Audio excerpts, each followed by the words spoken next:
awesome morning, wonderful afternoon, and fantastic evening. This is Carla from MindPlore with Carla and Friends.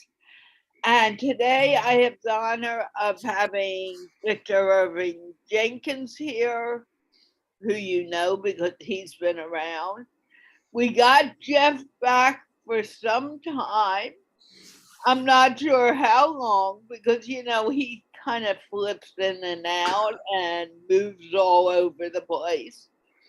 And Shivali, because she's been here quite regularly. And today we are talking about, and believe it or not, someone give me the title of the topic for the day. What is your reality? Right. What is your reality? Because everyone in my mind has a different reality. We all think differently. We all do things differently. And because of this, we are talking about reality and where it begins and how it moves through life.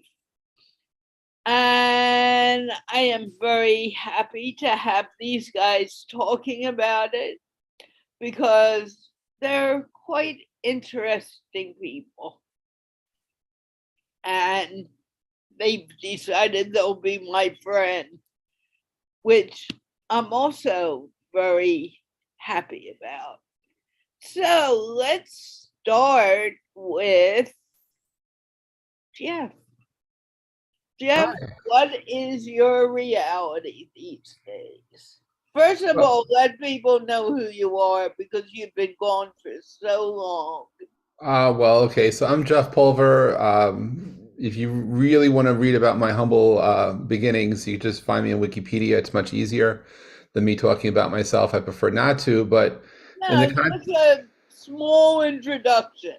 okay, I'm known amongst people for helping to change the way the world communicates. I've brought a tech in. I've literally helped facilitate a disruption of the traditional phone systems, brought forth both public policy changes and helped start some businesses that made our ability here to communicate a reality that prior to if I didn't change the laws, the ability for people to watch us seamlessly, connect seamlessly, and in most places for free would not exist. And I was able to change the framework of old traditional thinking and bring a new paradigm shift in where it was of course obvious that if people are talking over the internet, it should be free and should not be we shouldn't use an old legacy model of how things used to be done. It took a bit of time to do, but it's the Pulver order came out. It was issued by the FCC in 2004, and it's withstood the test of time, although it's always being tested. And so it may not, but it did help make life here better, not only in the U.S. but in many other countries. Many countries look to that as being okay. This is what it should be. So we don't challenge that. So I had a vision years ago that I came from the future to fix a mistake, and so I went forth to fix it.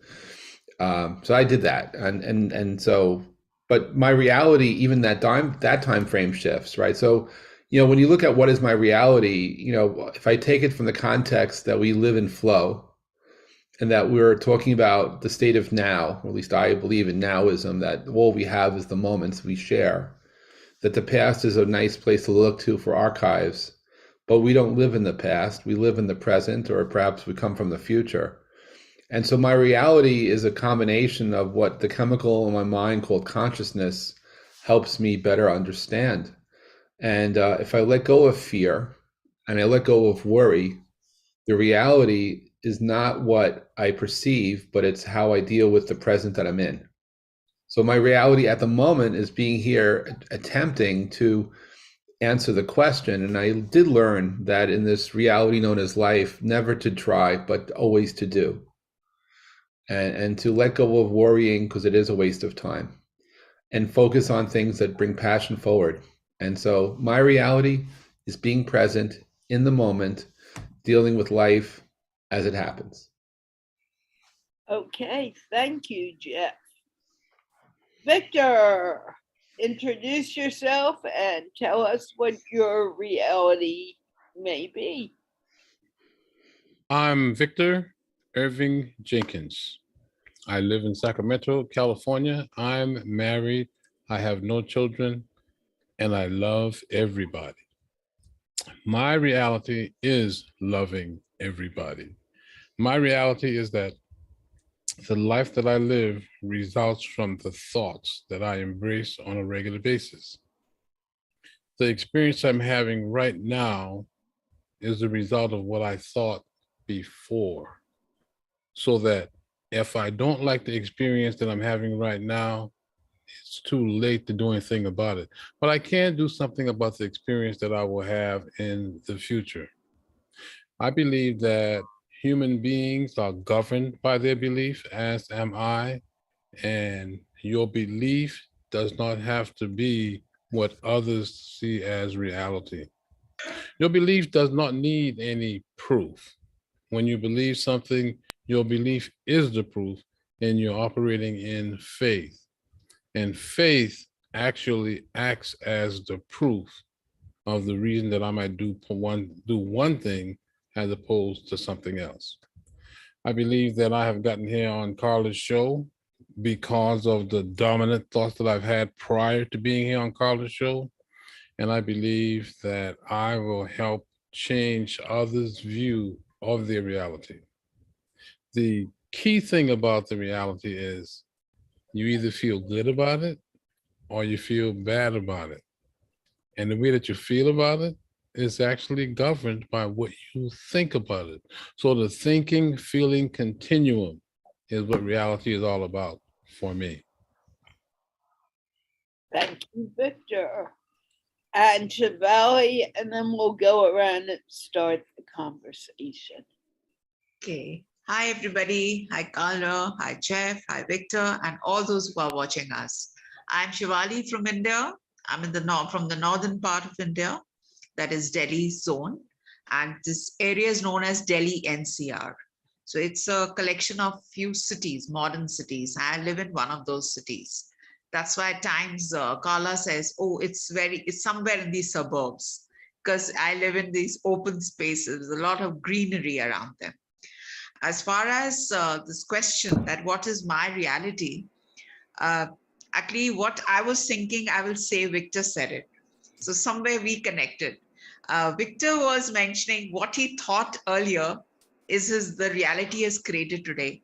And I was just about to say that the causes are created in the past, right? So my reality at this moment is a result of what, the causes I created in the past. So whether you would like to call it thoughts or the actions I took or my desires, my wishes, use whatever word you want to, that is the reality created by me, myself. That is what is happening to me right now. So reality shifts. It is created. You can create new experiences and create a fresh reality for yourself. And if you ask me at this moment, at this juncture of my life, I'm actually trying to build a new reality for myself. So most of the time I get lost in thoughts that what is it exactly that I want to do with myself so that I have a new reality, which is much better, and more beautiful than the one I'm enjoying right now. Okay. So what are your reactions, guys? Let's begin the conversation. I'll just start off in saying that I believe that perhaps while there is one moment that we're in, we can actually maintain multiple realities. That, the word reality itself may not necessarily discern to just one. In tech these days, old terms already is virtual reality, augmented reality.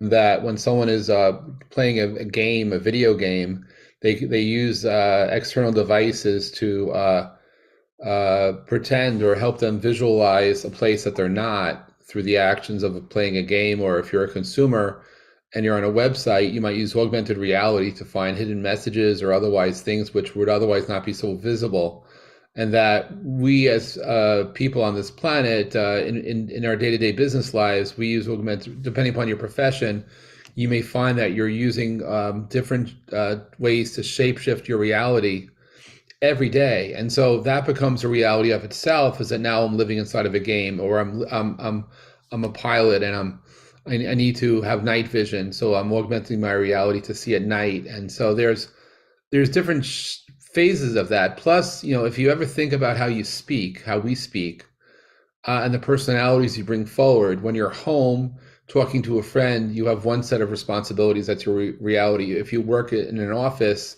and you talk to your coworkers, I promise you that your tone, your voice, the things which you go back to have conversations with are different. If you go out at night, you're in another mode. And frankly, there are times, at least I remember, where some reality where I'm not able to speak to someone the closest to me and share. I ask them a very important question. I could be in a taxi and tell a taxi driver who's a total stranger to me my situation, and seek advice from them, or someone who is maybe in a highly social situation, doesn't know me from anywhere, and that becomes a reality of it to itself. So during the course of a day, I typically would shift realities 4, 5, 6, 7 times.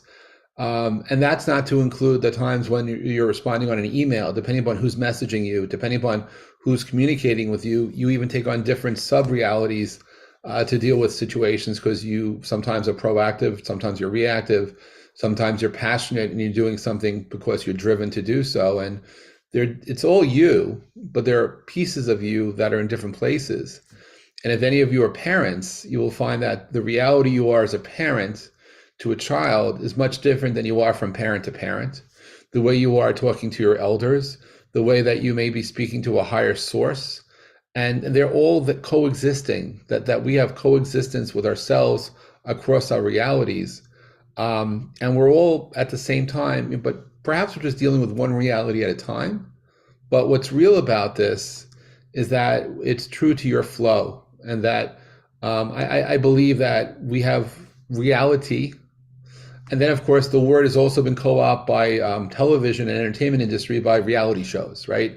Where a lot of most popular form of entertainment on network television these days is non-scripted drama by filming or carefully editing filmed actions, which are so-called reality shows. But how real are those reality shows? It's ask the executive editors who produce those things, right? So that's where I'm at. Reality is everything, and maybe nothing.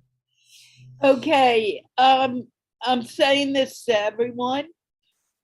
Let's speak a little slower. Someone just asked in the chat, can you speak a little slower? So those who are not English-speaking people can gain more from the conversation. I don't want you to repeat what you just said, but let's keep that in mind. I don't even remember what I just said, so thank you. I would have never asked you to repeat it, but someone just wrote that, and it makes sense to me. Now, when we're talking reality, do you think people realize they change their reality even from person to person, Jeff? I can't speak for everybody, but I am self-aware certainly at times how I shift. And I perhaps don't want to make assumptions about anything. Reality, has lots of connotations. I believe the word itself in English can be an adjective, it can be a verb, it could be a noun, it could be a pronoun. It's really depends upon the situation, how it's being used and referred to. If I speak about my reality, sometimes I'm talking about where I am in my life, and not necessarily at a moment, but during the course of time. Or my reality might relate to the work I'm doing, my job. It might deal with my social life. It changes, right? It's a very charged word that has a lot of value, can create and have lots of texture to it. And I believe also can mean many things. And so perhaps even in a small group, the word reality may take on so many different meanings. And do I think people are so observant of how many different realities they have? It really shifts. It's like where your focus is, and how you allow yourself to be open to being in the flow of the moment. I think those that are living in the moment understand, like a river, how the water finds its path and how your reality drives you. But perhaps not everybody agrees with that, feels that way, or even understands what that means. And that's the point that I'm trying to bring about. How can we help people become aware that the reality may shift from moment to moment, or it may shift? If I'm talking to Shivali, it may be different than when I'm talking to you, Jeff, or when I'm talking to Victor. From my perspective, I don't know if anyone here has ever had vivid dreams, but if you've ever had a dream where an action was taken against you, I remember one day in a dream, seeing a friend of mine, so I thought, write a rather nasty email and text.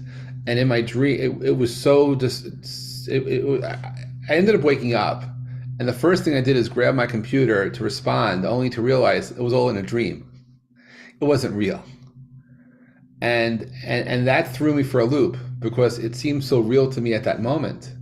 But my perception of reality shifted, where I did not know what was real and what wasn't. And so how we know about it, I mean, it's like literally, like although I've never really tried it, but try taking a pin or something and pricking yourself in a dream. Do you feel that pain? I hope not. I mean, I don't know necessarily how to discern what's real and what's not, if in fact it's not real for us at that moment. And it's just a collective of information that's out there, and somewhere in there is the word trust and belief and understanding. And I have faith that people can understand who they are, what they are, where they are, and they will determine their own reality. So rather than someone telling me what my reality is, I am of the belief that people can determine for themselves what their reality is, because our eyes are different, our life experiences are different, and unless you're someone who co-experienced life with me, it would be very difficult for someone, a stranger perhaps, to tell me what my reality is. They'll tell me what my reality is through their voice, through their life, through their eyes, through their container. But that may or may not necessarily align with how I see things. But we can observe together, we can watch the world together. But I do believe that timelessly, each and every one of us, we have a responsibility at some level to at least come up to what our reality is, whatever it might be. Victor, what do you think? I think that the communication of the realities is really where the rubber meets the road.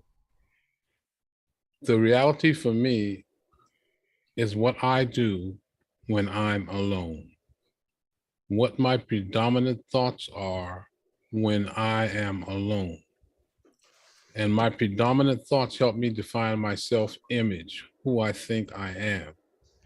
And who I think I am impacts how I see the world outside of me.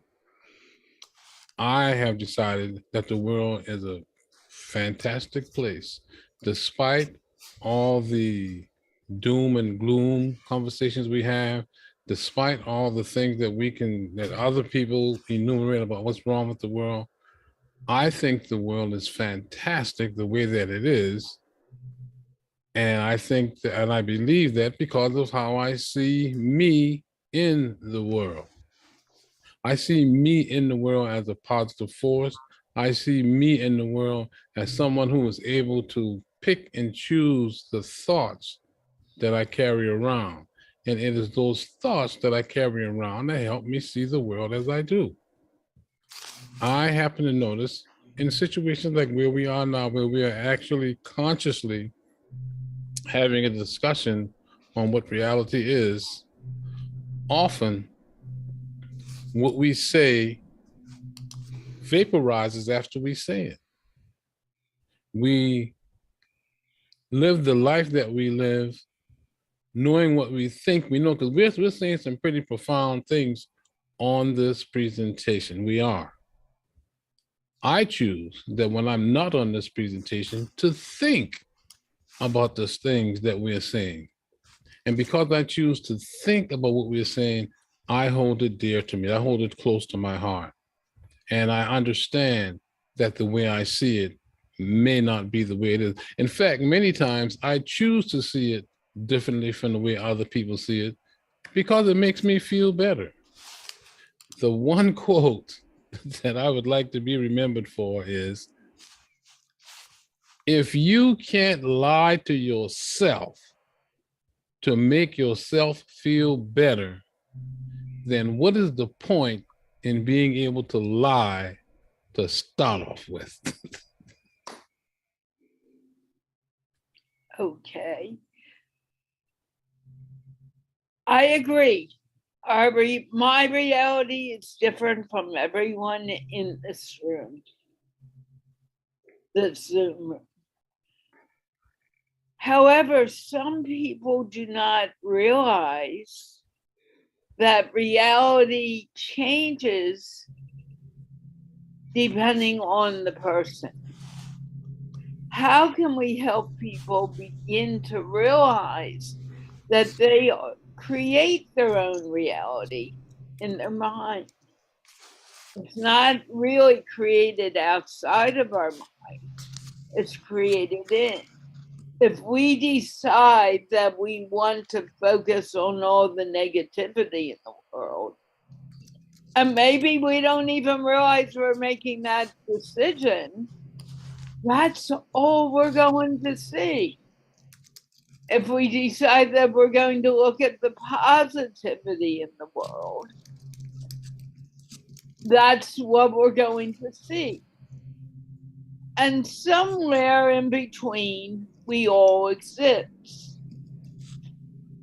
How can we help individuals begin to realize that reality of what we speak, what we think about, and what we do starts from within and moves into the world? Shivali. Okay, thank you, Carla. See, firstly, when I was hearing Jeff, and this is something which we had spoken of last Tuesday also, multiple realities, yes. And these multiple realities, or another word which even I have used, and I loved when Jeff said it, the shapeshifter. That's an analogy for that our reality is constantly changing. And at one given point, multiple realities could be coexisting. And I take it one step further again, and I think here Victor was also trying to mention it, like we are consciously creating it. It's my consciousness, it's my own consciousness which is creating it. And what really surprises me at times about myself, that I am the same person, I am the same Shivali, yet I am creating multiple realities for myself. And that is something which is very fascinating. And second thing, Carla, what you mentioned was that how do we make people realize? Well, it's an individual choice. I can tell someone about my experience or my reality, but ultimately it's the choice that I am making. As Victor said, I find the world beautiful because I've chosen to see it like that. That is my reality, therefore. And the other person, if I have to make him understand, oh, the world is very beautiful, until and unless that person wants to see it like that, it cannot be a reality for that person. That is why it's an individual choice. It's how we are perceiving. Right. What do you want to say to that, Jeff? Or I happen to agree. More than may even seem apparent. I think that if we're trying to help people deal with their realities, there's a lot of things that are outside the scope of our own powers. There are a lot of people who are suffering from various levels of depression. And if anyone needs help, I believe in most places around the world, there are helplines to help people from suicide prevention onward, where if someone needs help, I suggest they seek help. That I'm not a medical doctor. I cannot offer counseling or treatment. If people are having trouble in their reality and are depressed and will take actions that will be hurtful. What I can help is just share that in the multiple realities I've lived and continue to be in, when I learned to let go of worrying. My father, when I was young, would tell me time and time again, worrying was a waste of time. And I would shrug it off. And I would shrug it off. And I found myself being stopped from doing things because I was worried about what was happening. Then I realized something had to change, and that was myself. And then during 2020 into 21, while I did watch the Star Wars trilogy, I'm a big fan of Yoda and George Lucas philosophies, and the different and Yoda telling Luke Skywalker, it's effectively it's do or do not, there is no try. Those are words that are much more meaningful to me now than ever before, because I realized also, just like with worrying, if I take away the trying and I enable my reality to be doing, that I'm always doing something with intention and purpose, so in my reality, I look at Dharma, I look at who I am, what am I here to do, what is my purpose? I look for what are my intentions? I believe in living a high vibration life and to do no harm, and to basically bring light to others, and sharing what I have, and to help serve and to help others out of situations, which is why I started this conversation by saying if somebody needs help, to find it, to seek it, because they're in certain realities, there's help that is needed, that outside help should be given. And in terms of, to answer the question of the session, what is my reality? I believe it changes moment to moment. That I could set a theme and spend an hour focused on one topic, but in real life, things are shifting all the time. It's like the weather. I cannot always predict the weather. And I always found weather people to have the safest jobs in the world, because if you are forecasting anything else, you might get fired for being wrong 97% of the time. However, in weather forecasting, it's science, and you just share with your viewers what the numbers are showing. How could you ever be wrong, even though you may not go on events and do things or cancel things because of forecasts? I cannot really create a weather report from my reality.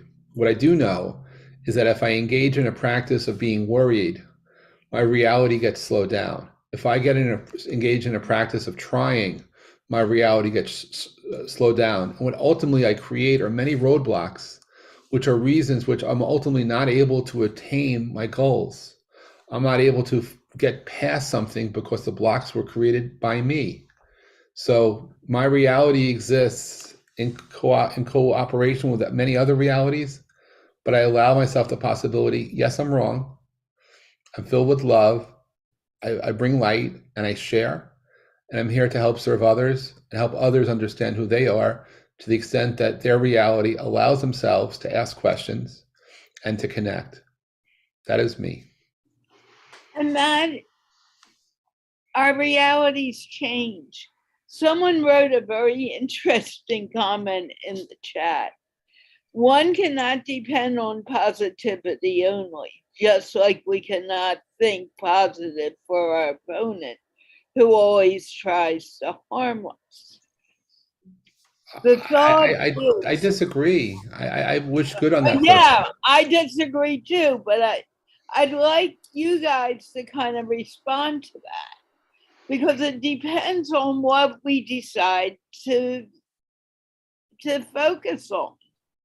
I've decided I'm not going to focus on all of the craziness going on in the world. I'd go crazy. I want the world to become more calm. That happens through meditation. That happens from listening to other people. And I'm not saying just hearing the words, but taking the time to listen, because we are all different. Focusing on the positive is my decision. But do I know that there's negativity going on? Yeah. But I don't focus on someone coming and harming me. I don't focus on the world being negative.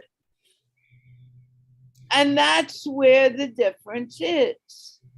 The person who wrote it said, please answer comments that for those who would like to watch. Believe it or not, I had already decided to respond to your comment. But you were so concerned, and I understand the concern that you wrote me and asked me to do that. That's why we have the chat here. So reality is not something, it's a choice that you make within your own mind. What do you think, Victor?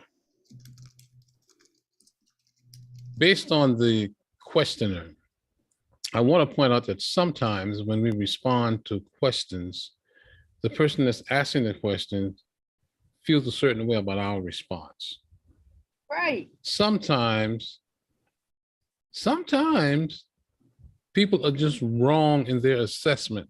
And by wrong, I mean they are thinking about something in a disempowering way or in a self-destructive way.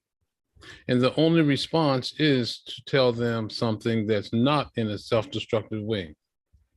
Even though our words and actions evokes certain thoughts and feelings in others, we don't cause those thoughts and feelings in others any more than others cause thoughts and feelings in ourselves.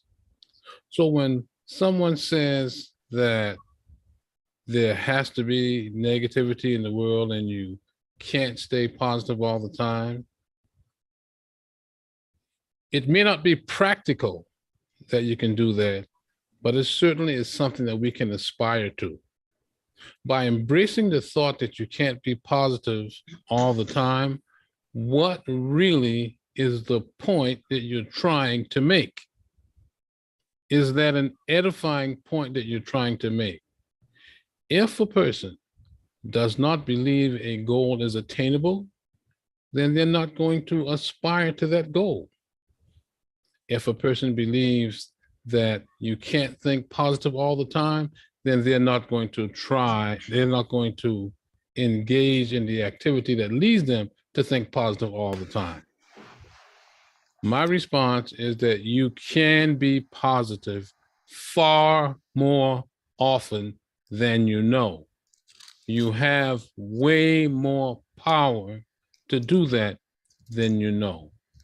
So despite the fact that, yeah, in your garden, some weeds might grow, nobody ever plants any weeds, that's for sure. But just because weeds are going to grow, you just pull them up. You just make the necessary adjustment. Any disempowering thoughts that occur, you have the power to cast them down as a vain imagination. And I agree with you. I have that experience every time I do the English show. And I've become very funny about it. People will come and say, hi, Carla, tell me their name and say sentences perfectly in English, and then say, but I cannot speak English. And I look at them and I said, you just gave me so much information in English. What do you mean you can't speak it? That's in your mind. You just did it. And you not only just did it, you did it beautifully. I see it here at times. I see it all over in the work I do. People saying, I cannot do it. And I'm like, you can't do it? What do you mean? I see you doing it right this moment. Shivali, you look like you have something to say. It is actually what Victor was saying, that the power lies within us. So the person who is asking this question, this is a universal question, right? We've all undergone this and we do face it also. So it's not that the negativity does not exist. No one is denying it. But the point is, how long can one wallow in that sadness and self-pity and, cry out and all? So it's a choice that we have to make. And the good news is that the power lies within us. We can do it. For this, initially, maybe for a person who is in a very weak state of mind, again, it's a state of mind that I'm trying to say. That person is not in a very strong state of mind, if I use it in a positive way. Initially, you may have to do it artificially. How do we do it artificially? For example, if I talk about myself, I like to go for a walk. I like to feel the breeze. I like to listen to music. I like to dance. It's not that that negative situation has just vanished. It's still there. But my response is more positive towards it. I try to change my inner self first. Then my external world will also appear. You just said, I try. When you say I try, no, I want to bring this up because it's an important thing. When you say I try, that's very wishy-washy. Oh, I'll try to get to your party. I'll try to have lunch with you. I'll try to pick up a pencil. But you don't actually do it. Even if you go to pick up the pencil and all you do is touch the pencil and you don't understand what picking it up means, you have begun to pick up the pencil. You have begun to speak. You're not trying to speak. You are doing it. And when you say, I'm going to try, you're being very, very wishy-washy. I'm sorry, I don't mean to make fun of you. And I got caught by you. I should have said, I do this, I do this, I do this. You're demonstrating what I just alluded to, which is sometimes you have to say something and the person that you're saying it to may not have the best thoughts about it, but you got to say it. Correct. And that's important. It's just like the gentleman who said to me, please answer my comments. Well, I do quite a bit on the show other than just sit and listen to you guys. I come back, I read the comments, and if it's something that needs to be commented on, I'm going to read it, regardless if anyone else likes it. It'll get on there, but you need to be a little patient and allow this to happen. And I'm sorry, I have a real big thing about the word try. I hate it.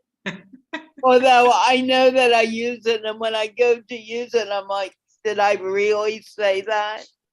Because we don't want to be wishy-washy. I have a real big thing about I'm sorry. And you and I have spoken about that many times, and we are not going to get into that.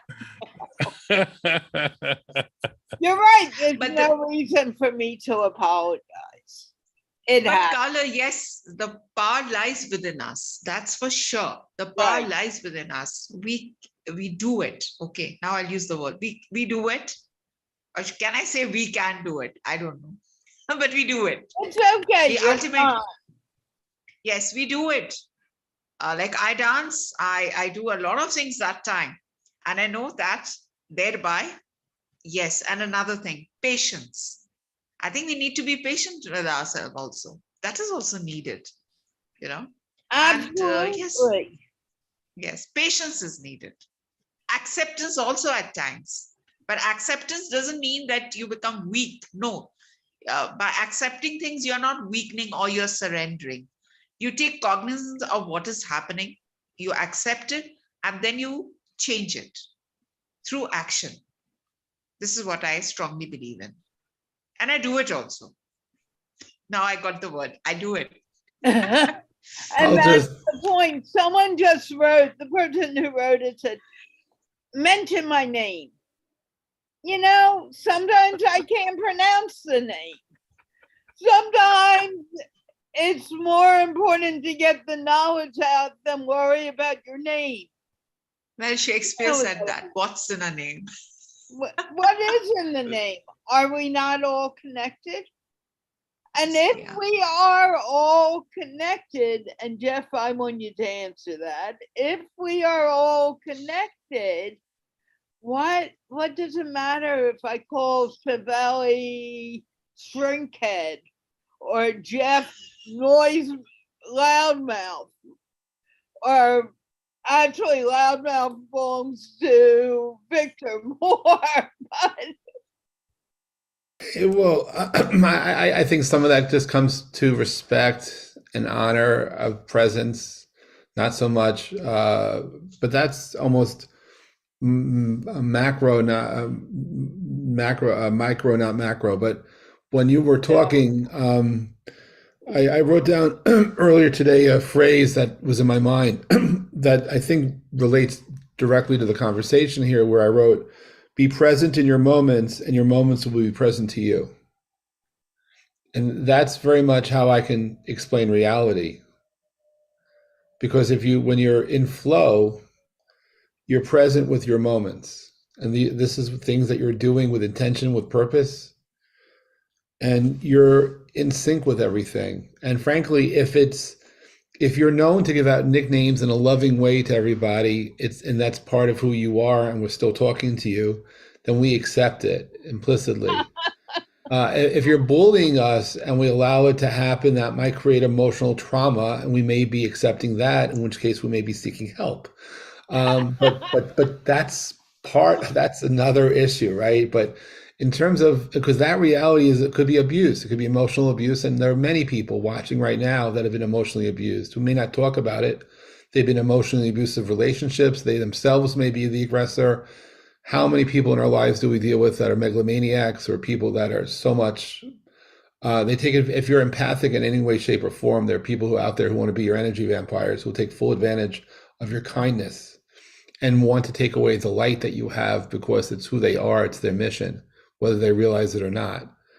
So in my spare time, I help create protections against vampires, energy vampires, that is, and by doing a practice of being present and not holding back and speaking your truth with your light creates such a wall of light around you that it will scare those people who are otherwise playing in darkness. And in the world I live in, light will prevail no matter how dark it is. The light will shine. And sometimes we have to go into darkness to appreciate the light that we have.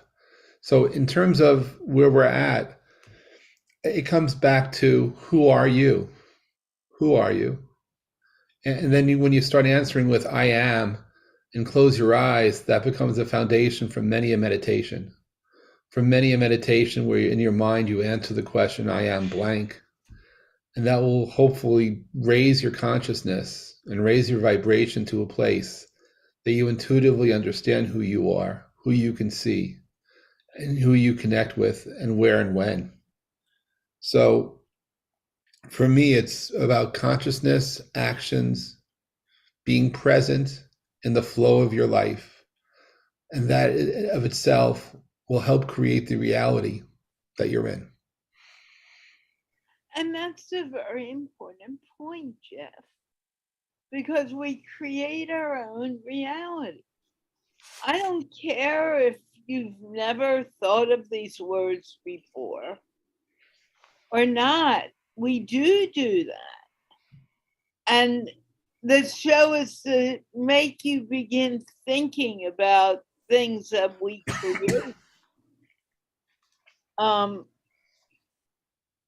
A personal example, I have been dealing with some financial issues. They're getting better now because I'm not looking at what I'm lacking. I'm looking at what I have. And once we begin realizing what we have, and we have so much, more begins to come. If we're looking at what we're lacking, more lack comes. And I know that from my own experience. And Victor, I can tell you want to say something. I'm listening and enjoying your revelations, because you do get more of what you focus on. And as I mentioned earlier in the program, the real you, the actual reality that you are projecting, is what you think about when you're by yourself, what you do when you're by yourself. The people that the rest of us admire for their greatness and the things that they do, those people spend a lot of time in here. In fact, a famous golfer, Jack Nicklaus, he says, and I don't know how he does it, but he says that until he sees the shot in his mind's eye, he doesn't take it. Well, life can be that way. The sort of life that we want to live, once we perfect the art of thinking it into reality, our life then becomes a series of successes after successes after successes. And it's not easy to do, but it is doable, because we all know people who have done it. True. And the guy who wrote the first comment that got us on that tangent just wrote something else. He said, I am from Pakistan, and majority here have very different perspectives from you guys in America. Well, we have someone here also from India. We often have people from Pakistan. I just want to mention this. How you see the same question in our culture, like in less developed country, Pakistan, my experience says we respond positive to our enemies is nothing but inviting them through stories this time as much as you can. We're using stories too. We're doing the same thing. We're not that much different from you. But you are looking at us, okay, there's 3 Americans and 1 Indian. So what? And basically, all 4 of us are saying the same thing to you in different ways. There's an author named Viktor Frankl. He wrote a book entitled Man's Search for Meaning. Viktor Frankl was a Jew in a concentration camp, and he survived it. And he believes that the reason he survived it is because of his commitment to share his experience with the rest of the world, so that something like that can never happen again. But one quote in his book that I really want to drive home, and this is no matter where you are, who you are, what your government is, what your family is, no one can make you have a thought that you do not want to have. No one can make you think anything that you don't want to think. And in a very basic, elementary level, what you think about, you bring about, and what you think about is your choice. So guess what? That's how come our lives are as it is, because of what we're thinking. And that's an oversimplified way of saying that your thoughts produce your life. But I believe that Viktor Frankl will have to have an experience that he had. I think that he's onto something when he said what he did. Nobody can make you think something that you don't want to think. So examine your wants. Why are you thinking what you're thinking? At some level, you want to. And I agree with you, Victor. We do need to close the show. So quickly, can you guys say what you're taking from the show today? I'll just say thank you to everyone for listening, for participating, for accepting each other's presence and our separate and distinct realities. But as we're hinting at it, we're in this experience as a collective together. and that while we may be on our own journeys, we may each represent multiple realities in a realm. We can support each other. We can be kind to each other. We can be part of each other's journeys if you're willing to accept it, willing to be open to it. And really, I wish everyone success in their journeys. Understanding purpose and intention and who you are is very important, in my opinion, to understand your reality. And I do agree with what Carla was saying, that the idea of reality is outside the scope of the geography we're in, that each soul has light and life. And I've learned to respect that, not from what country you're from, not what your religious or politics are, but each person for being a person. And as Victor was referring to some great writing under very, very horrible conditions, there's a truth that is shared, that's been shared generation to generation because of that. And I believe that when you know on the inside who you are, what your mission is, and what your voice is, perhaps it's your responsibility to share your voice, to be heard and to be seen with others. Because when you know, you know. Thank you for being here today. Thank you for inviting me, Carla. I'm grateful to know each and every one of you. And thank you for listening. Thank you for coming. Victor, very quickly, I hate to cut you off, but I need to. What would you like to say? I could pass. I don't have to. Yeah. Okay. I've done a lot of talking. I don't have to say anything. I can just. Good. Okay. I need you to zip because I need. Shivali, do you want to say something? Well, I think Jeff has said it very beautifully, and just ending on that note where he mentioned about who am I? I am, sorry. He used the words I am. Most of the time we are thinking in terms of bodily consciousness. So I'm from India and someone could think that he is from Pakistan and so on. But it's time we come together with a collective consciousness and think of each other as souls. This is my firm belief that the moment we look at each other as souls, what should I say? The perspective changes. Automatically it changes. Otherwise, we can go on with the way we want. And secondly, what Victor had mentioned, that, like whatever we see happening around us or whatever is existing at this moment was thought by someone somewhere in the past. That is why we are seeing it existing now. So we create new realities. Yes. I hate to push it, but I really do. We will be back on Tuesday with another edition, another topic. And right now I need to close. So can we please just wave goodbye? And we're going